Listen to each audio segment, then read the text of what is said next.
سورۃ الحدید میں اللہ رب العالمین نے فرمایا، کیا ان لوگوں کے لیے جو ایمان لائے وقت نہیں آیا کہ ان کے دل اللہ کی یاد کے لیے اور اس کے حق کے لیے جھک جائیں۔ اس آیت مبارکہ کی تفسیر یہ ہے، اس آیت میں اللہ نے ایمان والوں کو جھڑکا ہے کہ ایمان کا تقاضا یہ ہے کہ ان کے دل اللہ کے ذکر سے ڈر جائیں، نرم ہو جائیں اور قرآن کی بات کو دلی طور پر عملاً قبول کیا جائے۔ یہ آیت انسان کو یاد دہانی کرواتی ہے کہ غفلت سستی میں عمر گزرتی جا رہی ہے اور دل سخت ہوتے جا رہے ہیں۔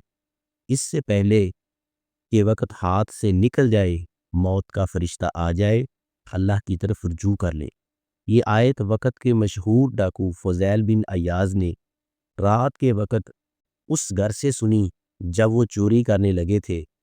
گھر میں قرآن پاک کی تلاوت کی آواز آئی، الم یأن للذین آمنوا ان تخشع قلوبہم لذکر اللہ۔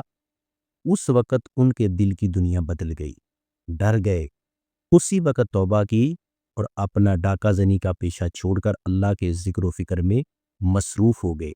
صرف توبہ ہی نہیں کی بلکہ بعد میں امت کے بہت بڑے زاہد، محدث اور ولی اللہ بن گئے۔